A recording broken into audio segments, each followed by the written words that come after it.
Hey, it's Mazzy. I want to do a little bit of a tribute, but really a story of Kris Kristofferson, who just passed away at the age of 88.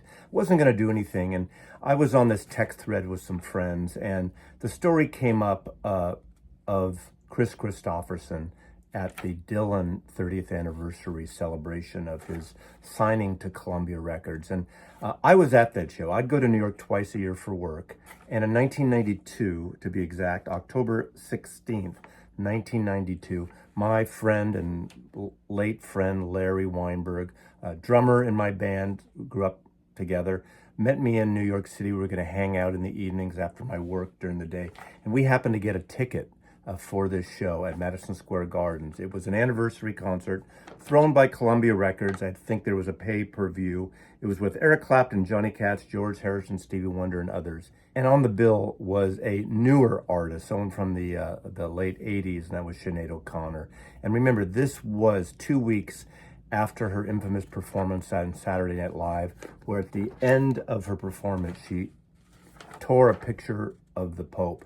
It had been a picture of the Pope that her mother had owned, and her mother had abused her as a child. And, you know,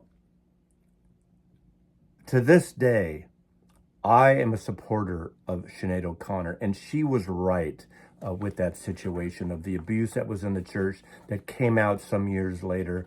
And obviously, it was an incredible and brave time for Sinead O'Connor, but it basically kind of blacklisted her forever. Her manager locked the door. She was banned from NBC TV. Sinatra said if she were a guy, I'd punch her in the face. People were so upset and so violent towards Sinead O'Connor for that one political, religious moment. But I was at the show, and I don't think I've ever thought of Kris Kristofferson in this way and more proud of him in this situation. So Sinead O'Connor is introduced by Kris Kristofferson on the show. And he introduces Sinead O'Connor and walks out with her. She's introduced to cheers and jeers, boos. People were booing. She stood there for a while. Eventually, Kris Kristofferson came out and whispered in her ear something. And what he whispered was, "Don't let the bastards get you down." To which she said, "I'm not down." She was about to do a Dylan song, "I Believe in You." I believe that was one of the religious songs from the Slow Train Coming album. And she stopped the piano player. She motioned the piano player who was already playing the introduction. And she went into the song that she had sung on Saturday Night Live 2 weeks earlier called War by Bob Marley. And people booed her. People booed her. Kris Kristofferson came out again, put his arm around her. And in her autobiography, she talks about that. She goes, first she thought, I don't want some man having to help me here. But Kris Kristofferson, to his credit, I got a total new and better image of the guy. I always liked Kris Kristofferson, one of the great songwriters, one of the great country songwriters, a great actor in his own right, everything from Cisco Pike to the Blade movies years later and Planet of the Apes movies and the last picture show, the Dennis Hopper film. Did an incredible Star is Born. Not a fan of that one with Barbra Streisand, but he did a lot of great things, narrated that Dylan, Todd Haynes film on the Bob Dylan with all the actors like Kate Blanchett playing Bob Dylan. Just a great singer, songwriter. But that story of Sinead O'Connor at the Dylan show and how Kris Kristofferson acted and respected her and stood up for no one else did at that time. And I give kudos to Kris Kristofferson. In the end, I'm just going to close out just showing my collection. I'm not a completist. I have only 3 vinyl records. I have Silver Tongue Devil and I, great record here. I have Jesus Was a Capricorn. And I have a white label promo, Songs of Kris Kristofferson, which is basically a best of comp from 1977 or 1978 on Columbia. I'm more rich in terms of my compact discs. his very first album on Columbia. This has some extra tracks, fantastic record.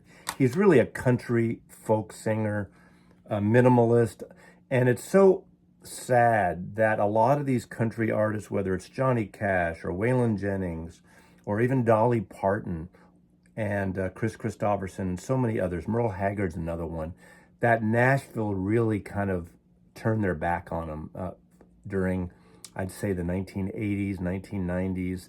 And it took the whole Americana scene and these independent labels for all those artists, Dolly and Kris Kristofferson and Merle Haggard, do these kind of folky independent records on smaller labels. Again, this is the same record on Columbia. Columbia did do a nice comp. They do this whole series of The Essential. This is a double album, a wonderful collection if you have no Kris Kristofferson. Now, this is where it breaks. Now, this was Atlantic Records, so not one of the normal country artists in the same way, labels, I should say. But this is great. This is the Austin Sessions, and this is where he sort of recreates, redoes, a little like the Unplugged. There is a band and bands, and some great harmonies on various songs. Jackson Browne sings with him on Bobby McGee. Sunday Morning Coming Down, Steve Earle. You have Vince Gill on Help Me Make It Through the Night. Vince Gill and Alison Krauss, Why Me, Lord?